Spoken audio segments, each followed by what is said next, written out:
ഒന്നാം EMS സർക്കാരിനെ താഴെയിറക്കാൻ British ചാരസംഘടനയും ശ്രമിച്ചെന്നാണ് പുതിയ റിപ്പോർട്ട്. ഇതുവരെ ഉണ്ടായിരുന്ന കഥകളിൽ അമേരിക്കൻ ചാരസംഘടനയായ CIA ആയിരുന്നു പ്രതിസ്ഥാനത്ത്. എന്നാൽ പോൾ മക്ഗാർ എഴുതിയ സ്പൈയിങ് ഇൻ സൗത്ത് ഏഷ്യ എന്ന പുസ്തകം പുതിയൊരു ദിശ തുറക്കുകയാണ്. ബ്രിട്ടീഷ് ചാരസംഘടനകളായ MI6, MI5 എന്നിവയും പ്രവർത്തിച്ചു എന്നാണ് വെളിപ്പെടുത്തൽ. ഇന്ത്യയിൽ നിന്ന് നിരവധി കോൺഗ്രസ് നേതാക്കളെ ആദ്യം ബ്രിട്ടനിൽ എത്തിച്ചു. കമ്മ്യൂണിസ്റ്റ് ഭരണത്തെ എങ്ങനെ നേരിടണമെന്ന് അവരെ പരിശീലിപ്പിച്ചു എന്നാണ് പുസ്തകം പറയുന്നത്. ഇന്ത്യൻ രഹസ്യാന്വേഷണ വിഭാഗവുമായി ചേർന്നാണ് പദ്ധതി നടപ്പാക്കിയത്. ഇതിനായി കോമൺവെൽത്ത് സെക്രട്ടറി ലോർഡ് ഹോം ഡൽഹിയിലെത്തിയെന്നും പുസ്തകം പറയുന്നു. ഒന്നാം EMS സർക്കാരിനെ അട്ടിമറിച്ചതിൽ വിദേശ ഇടപെടലുണ്ടോ? ആരംഭിക്കുന്നു സത്യം പറയട്ടെ.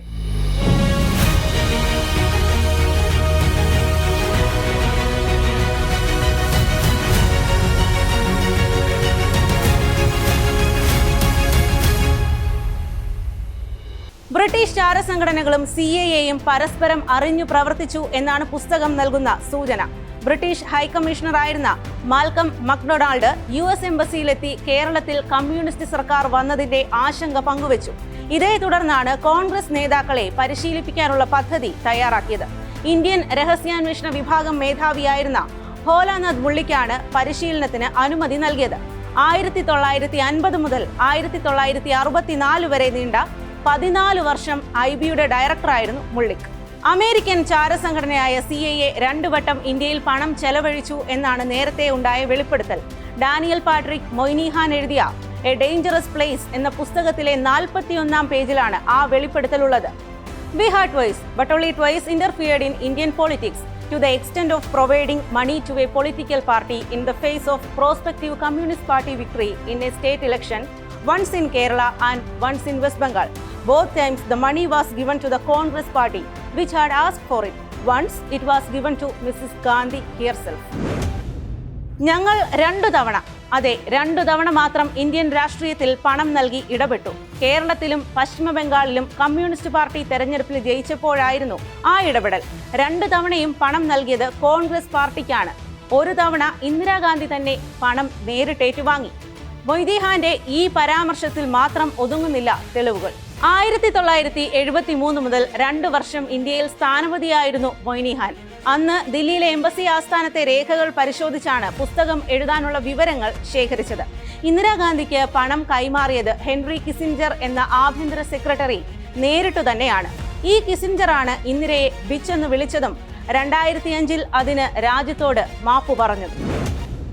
മൊയ്നിഹാന്റെ പുസ്തകം 1978 പുറത്തു വന്നത്. തൊട്ടടുത്ത വർഷം അതിലെ ആരോപണങ്ങൾ എൽവർത്ത് ബങ്കർ സ്ഥിരീകരിച്ചു.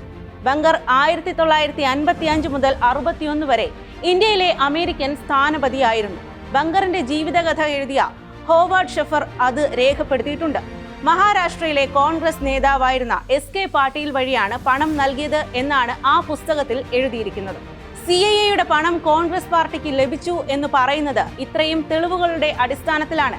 എത്ര പണമാണ് നൽകിയതെന്നോ അങ്ങനെ നൽകിയ പണം കേരളത്തിൽ എവിടെയൊക്കെ എത്തിയെന്നോ ഇനിയും സ്ഥിരീകരിക്കാൻ കഴിഞ്ഞിട്ടില്ല. അന്ന് കമ്മ്യൂണിസ്റ്റ് സർക്കാരിനും ചില വീഴ്ചകൾ ഉണ്ടായി എന്ന് വിലയിരുത്തലുണ്ടായി. ആ കുറ്റസമ്മതത്തിന്റെ ഭാഗമായിരുന്നു ജസ്റ്റിസ് BR കൃഷ്ണയ്യരിൽ നിന്ന് ആഭ്യന്തരം എടുത്തുമാറ്റിയത്. ആഭ്യന്തര വകുപ്പ് പിന്നീട് മുഖ്യമന്ത്രിയായ C അച്യുതമേനോനാണ് അവസാന കാലത്ത് നൽകിയത്.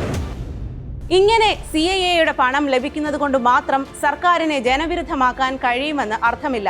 പത്രങ്ങൾ കമ്മ്യൂണിസ്റ്റ് വിരുദ്ധ വാർത്തകൾ പ്രസിദ്ധീകരിച്ചു എന്നതുകൊണ്ടും ഭരണം നഷ്ടമാകുന്ന സ്ഥിതി വരില്ല. പത്രങ്ങൾക്ക് പറയുന്ന സ്വാധീനമുണ്ടെങ്കിൽ കേരളത്തിൽ ഒരിക്കലും ഇടതു സർക്കാർ പിന്നെ അധികാരത്തിൽ വരുമായിരുന്നില്ല. ഫ്ലോറി എന്ന ഗർഭിണിയുടെ മരണവും അങ്കമാലിയിലെ വെടിവെപ്പുമൊക്കെ സർക്കാരിനെ പിരിച്ചുവിടാനുള്ള കാരണമായി. അമേരിക്കയിലെ ഐസനോവർ ഭരണകൂടം നേരിട്ട് ഇടപെട്ടാണ് കേരളത്തിലെ കമ്മ്യൂണിസ്റ്റ് സർക്കാരിനെ അട്ടിമറിക്കാൻ ശ്രമിച്ചത് എന്നാണ് റിപ്പോർട്ട്.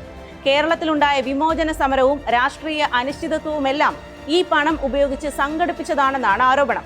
അന്നത്തെ സോവിയറ്റ് യൂണിയൻ കമ്മ്യൂണിസ്റ്റുകൾക്ക് പണം കൊടുക്കുന്നുണ്ടെന്നും അതിനെ മറികടക്കാനാണ് അമേരിക്ക കോൺഗ്രസിന് പണം കൊടുക്കുന്നതെന്നുമായിരുന്നു ന്യായീകരണം. 1957 ഏപ്രിലിൽ IB തലവൻ ഭോലാനാഥ് മുള്ളിക് പ്രധാനമന്ത്രി നെഹ്റുവിന് ഒരു രഹസ്യ വിവരം കൈമാറി. കമ്മ്യൂണിസ്റ്റ് പാർട്ടിയുടെ മുതിർന്ന നേതാക്കൾ മോസ്കോ സന്ദർശിക്കാൻ ഒരുങ്ങുന്നു എന്നായിരുന്നു ആ റിപ്പോർട്ട്. എങ്ങനെ കമ്മ്യൂണിസ്റ്റ് സർക്കാർ കൊണ്ടു നടക്കാം എന്ന പഠനത്തിനായിരുന്നു യാത്ര. ഈ വിവരം അറിഞ്ഞതോടെ നെഹ്റു സോവിയറ്റ് അംബാസിഡർ മിഖായിൽ വിൻഷിക്കോവിനെ വിളിച്ചു വരുത്തി. ഇങ്ങനെ ഒരു പദ്ധതി നടപ്പാക്കരുത് എന്നും നിർദ്ദേശം നൽകി. അതോടെ കമ്മ്യൂണിസ്റ്റ് നേതാക്കളുടെ മോസ്കോ യാത്ര മുടങ്ങി. ലണ്ടനിലെ UK നാഷണൽ ആർക്കൈവ്സ് ഇപ്പോൾ പുറത്തുവിട്ട രേഖകളിൽ നിന്നാണ് ഇത്തരം വിവരങ്ങൾ പുറത്തെത്തിയത്. അമേരിക്ക മാത്രമല്ല, ബ്രിട്ടനും കേരളത്തിലെ കമ്മ്യൂണിസത്തെ ഭയന്നിരുന്നുവെന്ന് എടുത്തു പറയുന്നതാണ് ആ രേഖകൾ. ജനാധിപത്യ മാർഗത്തിൽ കമ്മ്യൂണിസ്റ്റുകൾ അധികാരത്തിലെത്തിയാൽ ലോകത്തെ എവിടെയും അത് സംഭവിക്കാം എന്നായിരുന്നു ഭയപ്പാട്. അത് തടയുന്നതിനും കമ്മ്യൂണിസ്റ്റ് സർക്കാരുകൾ ജനവിരുദ്ധമാണെന്ന് സ്ഥാപിക്കാനുമാണ് പണം ചെലവഴിച്ചത് എന്നുമാണ് പുസ്തകത്തിൽ പറയുന്നത്. ഒന്നാം കമ്മ്യൂണിസ്റ്റ് സർക്കാരിനെതിരായ അമേരിക്കൻ നീക്കങ്ങൾ സ്ഥിരീകരിക്കുക കൂടിയാണ് ഇപ്പോഴത്തെ ബ്രിട്ടീഷ് ആർക്കൈവ് രേഖകൾ. നമസ്കാരം.